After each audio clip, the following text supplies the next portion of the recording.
Wala pong gustong maglihis sa usaping flood control. Ako nga po, very passionate po ako dyan. O ito, naka-attach yung draft affidavit ni Governor Chavez Singson. Sino naman ako para tumanggi na ipatawag kung sino man yung resource person? Ako po ang chairman ng Blue Ribbon Committee, Mr. Chair. Hindi ko po igagalang interparliamentary. Sapagkat ang pinag-uusapan dito, interes ng mamamayan. Huwag po tayong magtago kung saan. Grabe ang tensyon ngayon sa loob ng Senado matapos maglabas ng isang matinding privilege speech si Senator Lacson. Marami ang nagulat dahil direktang tinira at pinahiya ni Lacson si Senator Marcoleta sa harap ng publiko. Ang pinakamatinding bahagi rito ay nang tawagin niya si Marcoleta na isang senatrol sa halip na senador dahil sa mga ikinikilos nito na tila hindi na raw angkop sa isang mambabatas. Ang away na ito ay hindi lang basta bangayan sa politika dahil may kinalaman ito sa bilyon-bilyong pondo ng bayan na napunta sa mga flood control projects. Nagsimula ang lahat ng questionin ni Lacson ang mga legal na interpretasyon ni Marcoleta na tila pabor sa mga malalaking contractor na iniimbestigahan. Maraming tao ang nagtatanong ngayon kung bakit parang mas pinoprotektahan pa ni Marcoleta ang mga negosyanteng sangkot sa anomalya kaysa sa interes ng mga mamamayan. Ano nga ba ang nakita ni Lacson na naging dahilan para sabihin niyang traidor sa bansa ang kaniyang kasamahan sa Senado? Pero bago po ang lahat, baka pwedeng pa-like ang video na ito. Dahil napakalaking bagay na ito sa aming content creators at mangyaring mag-comment sa baba kung taga saang lugar ka para malaman namin saan umaabot ang ating mga video. Maraming salamat po. Balikan muna natin kung saan talaga nagsimula ang lamat sa relasyon ng dalawang ito. Noong nakaraang taon ay nagkaroon ng pagbabago sa liderato ng Senado at isa sa mga naging biktima ng balasahan ay si Marcoleta. Tinanggal siya bilang chairman ng Blue Ribbon Committee at ang pumalit sa kanya ay walang iba kundi si Lacson. Sinasabing dito na nagsimula ang pagkairita ni Marcoleta dahil parang mas naging epektibo ang mga investigasyon sa ilalim ng bagong pamunuan. Pero ang mas malalim na dahilan ay nung harangin ni Lacson ang hiling ni Marcoleta na i-dismiss o itigil na ang impeachment case laban kay VP Sara Duterte. Sinabihan ni Lacson si Marcoleta na medyo hilaw ang alam nito sa batas dahil wala naman daw sa rules ng Senado ang ganoong klaseng galaw. Dahil napahiya sa entablado ay tila nagtanim na ng galit itong si Marcoleta at nagsimula ng bumitaw ng mga salitang wala ng laman tuwing may hearing. Ang mas nakakabahala ay ang mga sumunod na pangyayari sa investigasyon ng flood control projects sa ilalim ng DPWH. Dito pumasok ang pangalan ng mag-asawang Diskaya na siyang may hawak ng mga dambuhalang proyekto na nagkakahalaga ng 7 bilyong piso. Sa halip na makiisa sa paghahanap ng katotohanan, ay napansin ng lahat na parang abogado na kung umasta si Marcoleta para sa mga Diskaya. Noong sinabi ng gobyerno na kailangang ibalik ng mga negosyanteng ito ang mga ninakaw na pera, ay nagalit si Marcoleta at pilit na kinwestiyon kung bakit kailangang magsauli ng pera. Nakakapagtaka rin na pilit niyang inilalaban na mapasailalim sa Witness Protection Program ang mga Diskaya para magkaroon sila ng immunity o hindi makasuhan. Dito na naglabas ng resibo si Lacson dahil ayon sa kaniyang mga nakuhang impormasyon ay may malalim na koneksyon ang pamilya ni Marcoleta sa mga negosyanteng ito. Lumalabas na may isang kamag-anak si Marcoleta na direktor sa isang insurance company na nagbibigay ng mga bond o garantiya sa mga proyekto ng mga Diskaya. Ibig sabihin nito ay may direktang pakinabang ang panig ni Marcoleta sa mga taong dapat ay iniimbestigahan nila. Kaya pala kahit mali-mali na ang sinasabi ni Marcoleta tungkol sa batas, ay tuloy-tuloy pa rin siya sa pagsigaw at pag-abala sa mga hearing para lang maprotektahan ang mga kaibigan niya.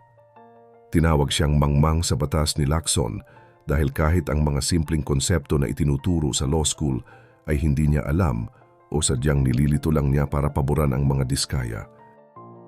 Isipin niyo kung walang pumalag sa mga estilo ni Marcoleta sa Senado. Malamang hanggang ngayon wala pa ring naibabalik na kahit isang sentimo sa kaban ng bayan mula sa bilyon-bilyong pondo ng flood control. Dahil kung si Marcoleta lang ang masusunod, baka naging state witness pa at nabigyan ng proteksyon ang mga taong dapat ay nananagot sa batas.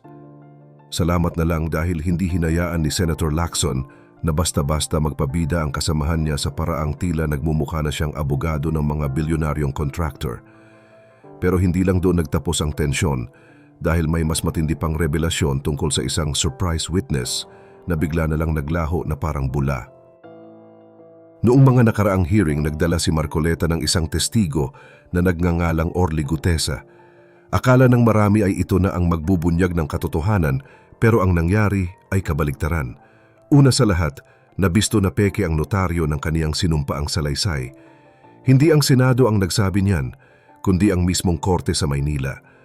Pero sa halip na tanggapin ang pagkakamali, nag-amok pa itong si Marcoleta at nanakot na kakasuhan ang judge at ang mga abogado.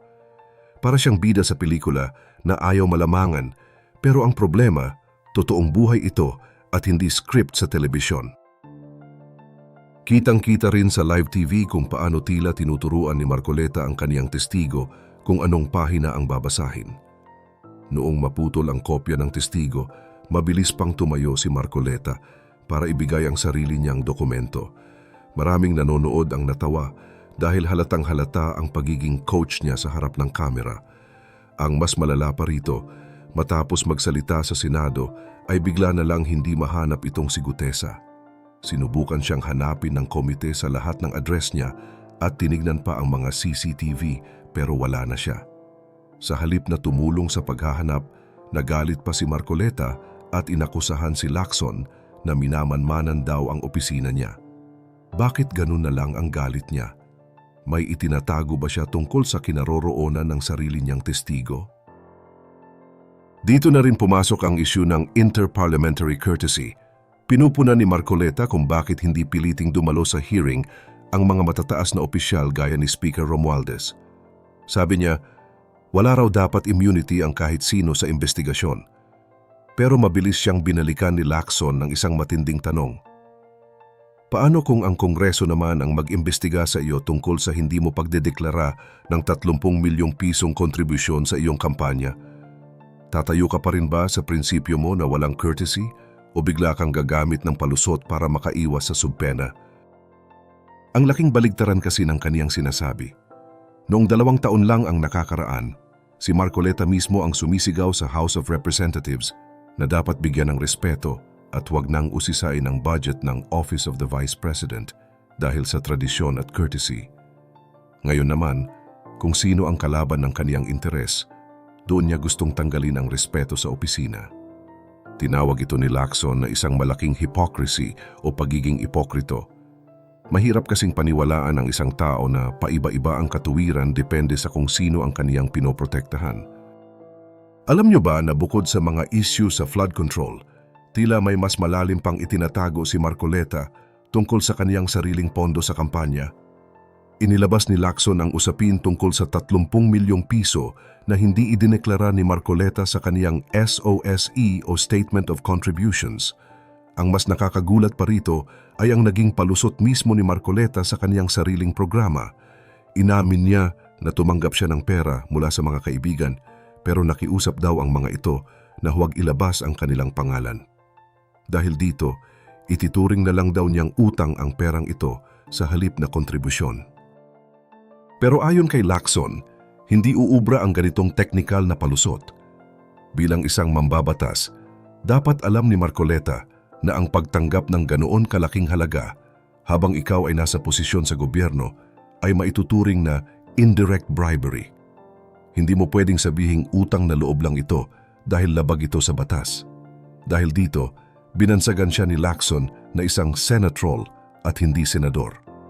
Ang tindi pa nito, pati ang paninindigan ng Pilipinas sa West Philippine Sea ay tila kinuwestiyon ni Marcoleta. May mga pahayag siya na nagsasabing dapat ay i-give up na lang ang ating mga isla para hindi na gumulo ang sitwasyon. Ang nakakatakot, ang mga katuwirang ginagamit ni Marcoleta ay eksaktong kapareho ng mga naratibo na makikita sa website ng gobyerno ng China. Dahil sa mga kilos na ito, lalong uminit ang bansag sa kaniya na tsinador o senador na maka-China.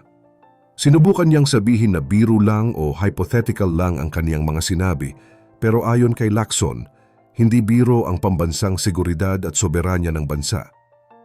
Sa bawat hirit ni Marcoleta, tila mas pinapaboran niya ang interes ng ibang bansa at ng mga kurakot na negosyante kaysa sa mga Pilipinong nagluklok sa kaniya sa pwesto. Sa huli, nanatiling tahimik si Marcoleta nang direktang tanungin kung kanino ba talaga siya kakampi. Nakakabahala na ang isang taong dapat ay nagtatanggol sa ating batas ay siya pang gumagawa ng mga paraan para ikutan ito.